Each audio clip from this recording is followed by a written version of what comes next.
na all along akiwa Kenya alikuwa ameambiwa anaenda Saudi Arabia. Alikuwa na meet na msichana anaitwa Faith pale TRM na wali meet mara mbili TRM. Nasema justice for Nduta. Nduta ni twin sister ya huyu msichana mwenye mnaona hapa. Margaret Nduta Macharia, a 37-year-old Kenyan woman, is facing the ultimate punishment, death by lethal injection, in Vietnam. Her crime, allegedly smuggling over 2.3 kilograms of cocaine through Tan Son Nhat International Airport in Ho Chi Minh City. This case has shaken Kenya and sparked an outcry, with calls for diplomatic intervention and heated debates on whether she was an unsuspecting victim or knowingly involved in drug trafficking. Today, we break down the full story, what really happened, the legal implications, and the unanswered questions that still linger. Margaret Nduta's journey began in Kenya, but her path to Vietnam was anything but straightforward. According to reports, she left Kenya by bus and traveled to Ethiopia with another woman, Faith, their goal securing jobs in Saudi Arabia. Before atoke alikuwa anataka kazi ya kwenda Saudi Arabia. Meet na msichana anaitwa Faith pale TRM na wali meet mara mbili TRM. Msichana alikuwa tu anaitwa Faith, ndio sisake anajua. After that kumeet ikawa atapelekwa Saudi Arabia akiwapitia Ethiopia ndio waende Saudi Arabia. Na wakaenda na basi mpaka Ethiopia. Nduta reportedly stayed in Ethiopia for about 10 days, where she received training in caregiving, an essential skill for domestic work abroad. Faith, the woman she was with, left fast, allegedly heading to her new job. Nduta, however, was about to take a very different route. Sister ya huyu msichana mwenye mnaona hapa. Huyo agent alimwambia anampelekea Saudia. Pitishia wapi? Ethiopia. Kwenda Ethiopia alikaa 10 days, alafu inasemekana ati akabaiwa bag. Kumbe hiyo bag ilikuwa imewekwa madawa za. It was in Ethiopia that a man, identified in different accounts as either John or Njoroge, allegedly advised her to get a bigger suitcase. This suitcase would later become the key piece of evidence against her. Wametoka Kenya wakiwa wasichana wawili, funzwa story ya caregiving. Watapeleka huyu msichana mwenye wako na Nduta, yeye ataenda wa kwanza, then Nduta ataenda baadaye. Nduta hakujua kwenye msichana alienda, then after mwenye walikuwa na yeye akamwambia hii bag yako ni dogo sana. Ona ukienda huku unaweza kutaka kununua nguo zingine ama vitu zingine, hutaweza kukua na bag unafaa kukua na bag kubwa. So msichana akaenda akanunuliwa bag na akaletewa. Bila aliletewa bag, hakuwa anajua kuna kitu iko ndani. So mwenye alimnunulia bag anaitwa John. So Nduta akapigia sistake na alezea vizuri, akamwambia nimeletewa bag mpya na nikaambiwa nipack vitu na nimepack vitu zangu. From Ethiopia, Nduta boarded a flight with a layover in Qatar. During this stop, she was reportedly given $100 for food and expenses before continuing her journey. But where was she actually going? Initially, sources suggest she was meant to fly to Cambodia, a Southeast Asian country bordering Vietnam. However, somewhere along the way, Nduta found herself in Vietnam, where she was caught with 2.3 kilograms of cocaine hidden in a concealed compartment of her suitcase. The dream of a new job had turned into a nightmare. On arrival at Tan Son Nhat International Airport in July 2023, Nduta was stopped by authorities. A search of her luggage uncovered the hidden cocaine stash.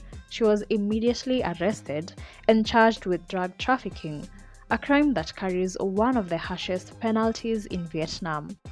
Under Vietnamese law, trafficking over 600 grams of heroin or cocaine carries a mandatory death sentence.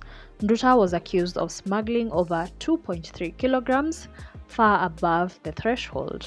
Nduta maintained that she was unaware of the drugs in her suitcase. She claimed she was set up by John or Njoroge, the man who had helped her with travel arrangements. However, Vietnamese law is unforgiving. Ignorance is not a defense. On March 6, 2025, after months of detention and trial, the Ho Chi Minh City People's Court sentenced Margaret Nduta to death. Unlike in Kenya, where death row inmates can spend years appealing their cases, Vietnam offers limited avenues for appeal. Convicts only have 15 days to challenge their sentence. Reports indicate that Nduta's appeal window has already lapsed, meaning she is now eligible for execution by lethal injection. Moreover, under Vietnamese law, presidential pardons are rarely granted for drug-related offenses, especially when the amount exceeds 100 grams. With 2.3 kilograms in question, Nduta does not qualify for clemency under standard regulations. Back in Kenya, Nduta's family has been making desperate appeals for government intervention. The family, however, says that their king had been framed. Huyo mzigo alipatikana nayo, alipeo ni Njoroge, akamwambia apelekee mama mwingine na akirudi ampatie. Kisii Senator Richard Onyonka, MP Babu Owino, and Langata MP Jalango have all spoken on the case. Some have called for diplomatic negotiations, while others believe that Nduta's fate is already sealed. Senator Richard Onyonka says, wrote to President William Ruto to intervene and #free Nduta from the jaws of death in Vietnam. He goes ahead to say, the president should have already made a personal effort in his capacity to initiate diplomatic negotiations with Vietnam leadership concerning a matter that is involving a Kenyan citizen. Thank you very much, fellow Kenyans. I want to take this opportunity to ask and to request the President of the Republic of Kenya, William Samoei Ruto, to assist this lady called Margaret Nduta. This lady did no crime. This is a lady who was at the wrong place in the wrong time. Langata MP Jalango says, took my time and went through her charge sheet. All we can do is pray for her. May peace wrap itself around you, may love give you courage, and may you feel, even now, that you are not alone, a nation is united for you. The pressure has reached the highest levels of government. Foreign Affairs Principal Secretary Korir Sing'oei recently weighed in, confirming that the Kenyan government is in talks with Vietnamese authorities over the case. However, he did not reveal the specifics of these discussions or whether Kenya is seeking a sentence reduction or possible extradition. Kenyan social media has erupted with mixed reactions. On TikTok, some users claim Nduta was tricked, while others believe she knew what she was carrying. Allegations about how she ended up in Vietnam continue to surface, with different accounts on how she was recruited and who was truly behind the operation. Prisoner exchange. Is there hope?